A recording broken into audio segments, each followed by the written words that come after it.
Hi, എല്ലാ കൂട്ടുകാർക്കും എൻ്റെ പുതിയൊരു വീഡിയോയിലേക്ക് സ്വാഗതം. ഇന്നത്തെ വീഡിയോ ഒരു ഉണ്ണിയപ്പത്തിൻ്റെ റെസിപ്പിയാണ്.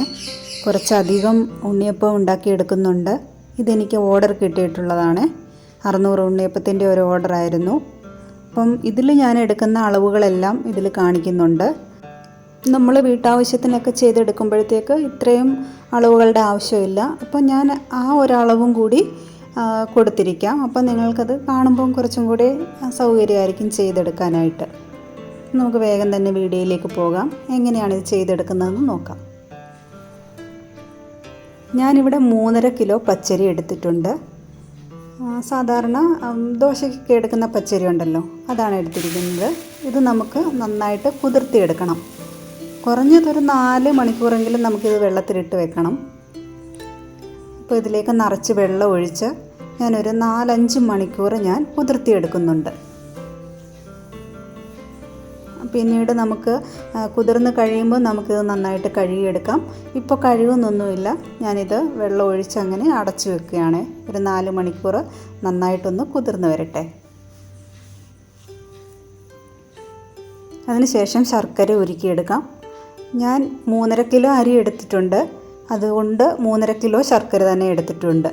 മധുരം കൂടുതൽ വേണമെങ്കിൽ കുറച്ചും കൂടി കൂടുതൽ ചേർക്കാം. അതല്ല മധുരം കുറച്ച് മതിയെന്നാണെങ്കിൽ കുറച്ച് കുറയ്ക്കാം. കറക്റ്റ് അളവാണ് 3.5 കിലോ അരിക്ക് 3.5 കിലോ ശർക്കര. ഇത് നല്ല ശർക്കരയാണ്, എന്നാലും എന്തെങ്കിലും പൊടിയോ എന്തെങ്കിലും ഉണ്ടെങ്കിലും നമുക്കറിയാൻ പറ്റത്തില്ലല്ലോ. അപ്പോൾ അതുകൊണ്ട് ഇത് ഉരുക്കിയെടുക്കാം. നിങ്ങളെടുക്കുന്നത് നല്ല ഓർഗാനിക് ശർക്കരയൊക്കെ വരുന്നുണ്ട്. അതൊക്കെയാണ് എടുക്കുന്നതെങ്കിൽ നേരെ ചീകി നമ്മൾ അരയ്ക്കുന്നതിൻ്റെ കൂട്ടത്തിലിട്ടാൽ മതി. ഇതിപ്പോൾ ഒന്ന് ഉരുക്കിയെടുക്കുന്നുണ്ട്. കുറച്ച് എന്തെങ്കിലും തരികൾ, ഇത്രയും കൂടുതൽ ഉണ്ടാക്കുന്നതല്ലേ, അപ്പം വെറുതെ സംശയം വേണ്ടല്ലോ. എന്തെങ്കിലും മണ്ണോ എന്തെങ്കിലും ഉണ്ടെങ്കിൽ അറിയത്തില്ലല്ലോ. അതുകൊണ്ട് നമുക്ക് ശർക്കര നന്നായിട്ടൊന്ന് ഉരുക്കിയെടുക്കാം. അങ്ങ് തിളച്ച് ഒന്ന് കുറുകി അങ്ങനെയൊന്നും വേണ്ട. ഈ ശർക്കര നന്നായിട്ടൊന്ന് ഉരുകി വരുന്നത് വരെ അതൊന്ന് തിളപ്പിച്ചെടുത്താൽ മതി. ഒരുപാടങ്ങ് തിളപ്പിക്കേണ്ട, ഒരുപാട് നേരം തിളപ്പിക്കേണ്ട. അതൊന്ന് ഉരുകുന്ന അത്രയും സമയം നമുക്കൊന്ന് തിളപ്പിച്ചെടുത്താൽ മതി. ഇനി ഞാൻ ബാക്കി എടുത്തിരിക്കുന്ന സാധനങ്ങളൊക്കെ പറയാം. അരി നന്നായിട്ട് കഴുകി വാരി വെച്ചിട്ടുണ്ട്, വെള്ളമൊക്കെ തോർത്തി വെച്ചിട്ടുണ്ട്. ശർക്കര ഞാനിവിടെ മറ്റൊരു പാത്രത്തിലേക്കൊന്ന് അരിച്ചെടുത്ത് ഒഴിച്ചിട്ടുണ്ട്. ഇപ്പോഴും ഇതിന് ചെറിയ ചൂടുണ്ട്, അത് മാറ്റി വെക്കാം. പിന്നെ എടുത്തിട്ടുള്ളത് ഗോതമ്പ് പൊടിയാണ്. ഞാൻ 3.5 കിലോ ശർക്കരയ്ക്ക് 1 കിലോ ഗോതമ്പ് പൊടി എടുത്തിട്ടുണ്ട്.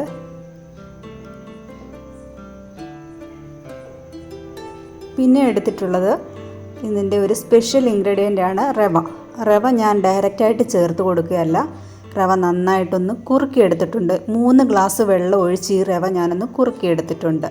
പിന്നെ തേങ്ങ എടുത്തിട്ടുണ്ട്. ഈ അരി അരഞ്ഞു വരുന്ന സമയം കൊണ്ട് നമുക്ക് ഈ തേങ്ങ മുറിച്ച് ചെറുതായിട്ട് അരിഞ്ഞു കൊടുക്കണം. അതവിടെ ഇരിക്കട്ടെ, ഈ അരി അരയ്ക്കാനിടുന്ന സമയത്തിന് ചെയ്തെടുക്കാം.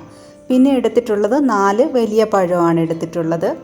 പിന്നെ എടുത്തിട്ടുള്ളത് ഏലക്ക, ജീരകം, ചുക്കുപൊടി. ഏലക്ക കുറച്ച് കൂടുതൽ എടുക്കണം. ജീരകവും ചുക്കുപൊടിയും കുറേശ്ശെ മതി. ഇനി ചുക്കുപൊടിയും ജീരകത്തിൻ്റെ പൊടിയാണെങ്കിൽ അത് നമുക്ക് അവസാനം ചേർത്ത് കൊടുക്കാം. ഏലക്ക മാത്രം ഇട്ട് അരച്ചാൽ മതി. ഇവിടെ ഏലക്ക, ജീരകം ഞാൻ രണ്ടും അരിയുടെ കൂടെ അരച്ചെടുക്കുന്നുണ്ട്. പിന്നെ എടുക്കുന്നത് സൺഫ്ലവർ ഓയിലാണ്. നിങ്ങൾക്ക് വെളിച്ചെണ്ണയാണെങ്കിൽ അതായാലും മതി, എന്താണെങ്കിലും നമുക്ക് ഉപയോഗിക്കാം. അപ്പോൾ ഇതെല്ലാം കൂടെ അരയ്ക്കുന്നത് കാണിക്കാൻ കുറച്ച് ബുദ്ധിമുട്ടാണ്. അപ്പോൾ ഞാനിതെല്ലാം കൂടി ഒന്ന് അരച്ചെടുക്കട്ടെ. അരച്ചെടുത്തിട്ട് ഞാൻ കാണിച്ചു തരാം. അരച്ചിട്ട് വരാം. ഇതെല്ലാം കൂടി ഒന്ന് അരച്ചിട്ട് വരാം. അപ്പോൾ എല്ലാ മാവും ഞാൻ അരച്ചെടുത്തിട്ടുണ്ട്. ഒരു 3-4 തവണയായിട്ട് ഇട്ട് അരയ്ക്കേണ്ടി വന്നു. അപ്പം അരയ്ക്കുന്ന സമയം കൊണ്ട് തേങ്ങ ചെറുതായിട്ട് ഒന്ന് മുറിച്ച് അതെല്ലാം ഒന്ന് വറുത്ത് വെച്ചു. അപ്പോൾ ഞാൻ അപ്പോൾ കാണിക്കാൻ വിട്ടുപോയതാണ്, കുറച്ച് എള്ളും കൂടി ഞാൻ ഈ തേങ്ങയുടെ കൂടെ വറുത്തിട്ടിട്ടുണ്ട്. ഇനി ഞാൻ ജീരകവും ഏലക്കയും അതിൻ്റെ കൂടെ തന്നെ അരച്ചു കൊടുത്തു. ചുക്കുപൊടി അത് പൊടിയായിട്ടിരിക്കുന്നതായതുകൊണ്ട് ഞാൻ ലാസ്റ്റിലാണ് 1 ടേബിൾ സ്പൂണോളം മാത്രമേ ചേർത്ത് കൊടുത്തിട്ടുള്ളൂ. അപ്പോൾ ഇതിപ്പോൾ ഇളക്കി വെക്കുന്നില്ല, ഞാനിനി ഇത് അടച്ചു വെക്കുകയാണ്. രാത്രി മുഴുവൻ ഇതിങ്ങനെ ഇരിക്കട്ടെ. നമുക്ക് രാവിലെയാണ് ഉണ്ടാക്കാൻ തുടങ്ങുന്നത്, അപ്പോൾ ഇത് രാവിലെ ഇളക്കിയെടുക്കാം. അപ്പോൾ ഇത് രാത്രി മുഴുവൻ റെസ്റ്റ് ചെയ്യാൻ വെച്ചിരുന്ന മാവാണ്. ഞാനിപ്പോൾ രാവിലെ ഇതൊന്ന് തുറന്ന് ഇതൊന്ന് ഇളക്കി ഇനിയിപ്പോൾ ഇതുണ്ടാക്കാൻ തുടങ്ങണം. കുറച്ചധികം സമയം എടുക്കും. ഇത്രയും കൂടുതൽ ഉണ്ടാക്കേണ്ടതല്ലേ, അപ്പം സമയം കുറച്ച് കൂടുതലെടുക്കും. അപ്പോൾ ഞാനിത് നന്നായിട്ടൊന്ന് ഇളക്കിയിട്ട് ഉണ്ടാക്കാൻ തുടങ്ങുകയാണേ.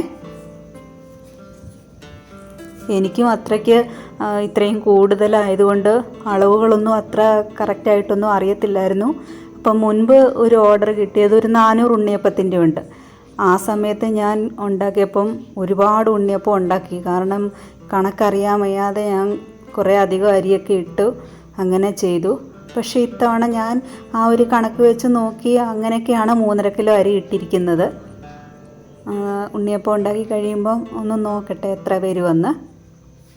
അപ്പം ഞാൻ കുറച്ച് മാവ് മാത്രം നമ്മുടെ കയ്യിൽ പിടിക്കാൻ പറ്റുന്ന ഒരു പരുവത്തിനുള്ള ഒരു പാത്രത്തിലേക്ക് കുറച്ച് മാറ്റിയിട്ടുണ്ട്, ഒരു ചെറിയ പാത്രത്തിലേക്ക്.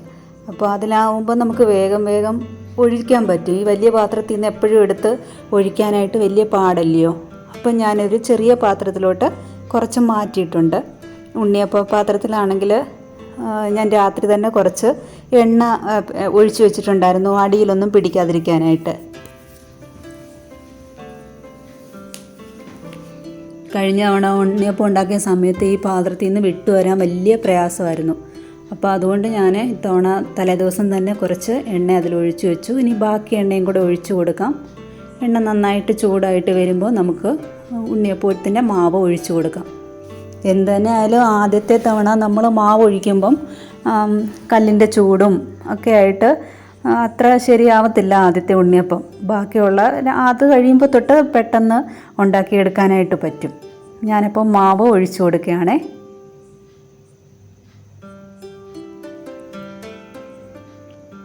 എണ്ണ കുറച്ചും കൂടി ചൂടായതിന് ശേഷം ഒഴിച്ചു കൊടുത്താൽ മതി. എണ്ണ കുറച്ചും കൂടി ചൂടാവാനുണ്ട്. എണ്ണ ഒന്നുകൂടെ ചൂടായിട്ട് നമുക്ക് ബാക്കി മാവ് ഒഴിച്ചു കൊടുക്കാം. പിന്നെ ഈ മാവ് ഉണ്ടാക്കിയെടുക്കുമ്പോൾ റവ സാധാരണയായിട്ട് ഡയറക്റ്റായിട്ട് അങ്ങ് ചേർത്ത് കൊടുക്കുകയാണ്.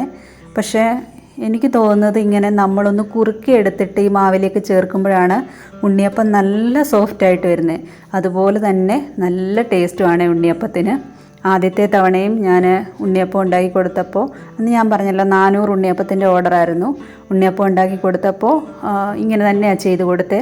അത് കഴിഞ്ഞപ്പോഴാണ് ഇപ്പോൾ 600 ഉണ്ണിയപ്പത്തിൻ്റെ ഓർഡർ കിട്ടിയത്. അപ്പോൾ എല്ലാവർക്കും അവർ വാങ്ങിച്ചുകൊണ്ട് പോയിട്ട് പറയും നല്ലതായിട്ടുണ്ട്, നല്ല ഉണ്ണിയപ്പമായിരുന്നു എന്നൊക്കെ പറയാറുണ്ട്. അപ്പം ഈ ഒരു റെസിപ്പി വെച്ച് നിങ്ങളും ഉണ്ണിയപ്പം ഉണ്ടാക്കി നോക്കണം. എന്തായാലും നമ്മൾ റവ ചേർക്കും, അല്ലെങ്കിൽ ഗോതമ്പ് പൊടിയോ മൈദയൊക്കെ ചേർക്കുന്നവരുണ്ട്. അപ്പം ഇങ്ങനെ വലിയ പാടൊന്നും ഇല്ലല്ലോ ചേർക്കുന്ന കൂട്ടത്തിൽ കുറച്ച് റവയും കൂടെ ഒന്ന് കുറുക്കിയിട്ട് ചേർത്ത് കൊടുത്ത് നോക്കണം. നിങ്ങൾക്കും എന്തായാലും തീർച്ചയായിട്ടും ഇത് ഇഷ്ടപ്പെടും. അപ്പം ഞാൻ ആദ്യത്തെ തവണ മാവ് ഒഴിച്ചു. ആദ്യത്തെ തവണ അത് കല്ലിൽ നിന്ന് വിട്ടു വരാൻ എണ്ണ പുരട്ടി വെച്ചിട്ടും കുറച്ച് പ്രയാസമുണ്ട്. എന്നാലും കുഴപ്പമില്ല, കാണുന്നുണ്ടല്ലോ. മീൻ തിരിച്ചും മറിച്ചും ഒക്കെ ഇട്ട് കൊടുത്ത് നല്ല ഒരു ബ്രൗൺ കളറായിട്ട് വരുന്നിടം വരെ നമുക്കിത് ഫ്രൈ ചെയ്തെടുക്കാം.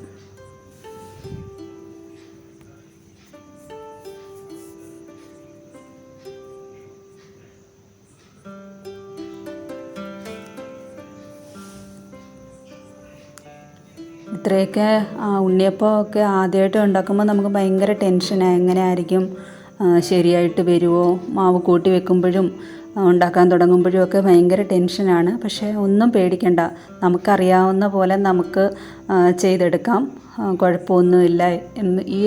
നിങ്ങൾക്ക് ഏത് റെസിപ്പിയാണോ നല്ലതായിട്ട് തോന്നുന്നത് കുറച്ച് അളവിലെടുത്ത് ചെയ്ത് നോക്കുക. ഏതാണെങ്കിലും ശരി, നമ്മൾ ചെയ്യുമ്പം ഒരുപാട് അളവിൽ ഉള്ളത് ചെയ്ത് നോക്കാതെ കുറച്ചളവ് മാത്രം എടുത്ത് ചെയ്ത് നോക്കണം. എന്നിട്ട് അത് നിങ്ങൾക്ക് ഇഷ്ടപ്പെടുകയാണെങ്കിൽ ആ ഒരു റെസിപ്പി വെച്ച് ചെയ്തോണം. അല്ലാതെ പലതിൽ പലത് കണ്ടിട്ട് അങ്ങനെ പല രീതിയിൽ ചെയ്യാൻ നോക്കണ്ട. ഏതാണോ ഒരെണ്ണം കാണുന്ന ഇഷ്ടപ്പെടുന്നത് അതൊന്ന് ട്രൈ ചെയ്ത് നോക്കണം. അത് ഇഷ്ടപ്പെടുകയാണെങ്കിൽ അത് തന്നെ അങ്ങ് ഫോളോ ചെയ്യണം. ഇപ്പോൾ തന്നെ രണ്ടാമത്തെ ഉണ്ടാക്കിയെടുക്കുമ്പോൾ ഒട്ടും പ്രയാസമില്ല. അത് തന്നെ നമ്മൾ മാവ് ഒഴിക്കുമ്പോൾ തന്നെ അത് പൊങ്ങി വരുന്നുണ്ട്, നല്ലതായിട്ട് വരുന്നുണ്ട് ഉണ്ണിയപ്പം.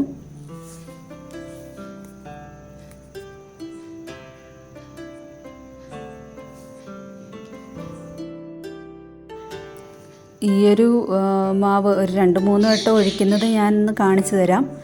പിന്നെ അത് കഴിഞ്ഞിട്ട് മാവ് ഒരുപാടുണ്ട്, പാത്രം നിറച്ച് ഇപ്പോഴേ ഇരിക്കുന്നുണ്ട്.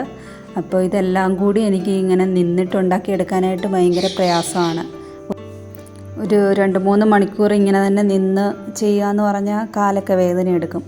അപ്പോൾ ഞാനിത് ഇത്രയും കാണിച്ചു തന്നിട്ട് ഞാൻ ഈ ഗ്യാസ് താഴേക്ക് മാറ്റിയിട്ട് ഒരു സ്റ്റൂളൊക്കെ എടുത്തിട്ടിരുന്ന് സൗകര്യമായിട്ട് ചെയ്യാൻ പോവാണേ. അപ്പോൾ ഇതൊന്ന് കാണിച്ചു തന്നിട്ട് ഞാൻ ബാക്കി താഴെ വെച്ചാൽ ചെയ്യുന്നത്. ഇല്ലെങ്കിൽ ഇത്രയും നേരം നിൽക്കാനൊക്കെ വലിയ ബുദ്ധിമുട്ടാണ്. കാലിനൊക്കെ കുറച്ച് നേരം നിന്ന് കഴിയുമ്പോഴത്തേക്ക് വേദനയാവും. അപ്പം ഞാനിതും കൂടി ഒന്ന് കാണിച്ചു തരാം. ബാക്കി എന്നിട്ട് ഞാനിത് മുഴുവൻ ചെയ്തിട്ടാണ് പിന്നെ കാണിക്കുന്നത്. ഇനി ഞാനിത് മുഴുവൻ ചെയ്തിട്ട് കാണിച്ചു തരാം. കണ്ടല്ലോ, ഞാൻ ഉണ്ണിയപ്പം എല്ലാം ഇവിടെ ഉണ്ടാക്കി എടുത്തിട്ടുണ്ട്.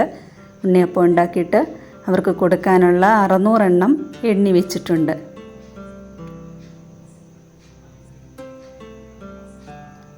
ബാക്കി എനിക്ക് അതാ ഇത്രയും ഏകദേശം ഒരു 9 എണ്ണത്തോളം ഉണ്ട്. ഇത്രയും മാത്രമേ അധികം വന്നുള്ളൂ. അപ്പോൾ ഇത്രയും ഉണ്ണിയപ്പേ ഉള്ളായിരുന്നു. അത്രയും 3.5 കിലോ അരി എടുത്തപ്പോൾ എനിക്ക് ഇത്രയും ഉണ്ണിയപ്പം 610 ഉണ്ണിയപ്പത്തോളം കിട്ടിയിട്ടുണ്ട്. അപ്പോൾ അത് പാക്ക് ചെയ്യാനായിട്ട് വലിയ കവറില്ലാത്തത് കാരണം ഞാൻ 25 വെച്ചിട്ടാണ് പാക്ക് ചെയ്ത് വെച്ചിരിക്കുന്നത്. 600 എണ്ണവും ഞാൻ പാക്ക് ചെയ്ത് വെച്ചു. അപ്പോൾ നമ്മുടെ ഉണ്ണിയപ്പത്തിൻ്റെ ജോലിയെല്ലാം കഴിഞ്ഞു. ഇനിയിപ്പോൾ അവർ വരുമ്പോൾ കൊടുത്തു വിട്ടാൽ മാത്രം മതി. ഇന്നത്തെ എൻ്റെ വീഡിയോ ഇതാണ്. എല്ലാവർക്കും ഇഷ്ടമായി എന്ന് കരുതുന്നു. ഇഷ്ടമായെങ്കിൽ എൻ്റെ ചാനലൊന്ന് സബ്സ്ക്രൈബ് ചെയ്ത് സഹായിക്കണേ. അടുത്തൊരു വീഡിയോയുമായി കാണാം. അതുവരെ എല്ലാവർക്കും ബൈ.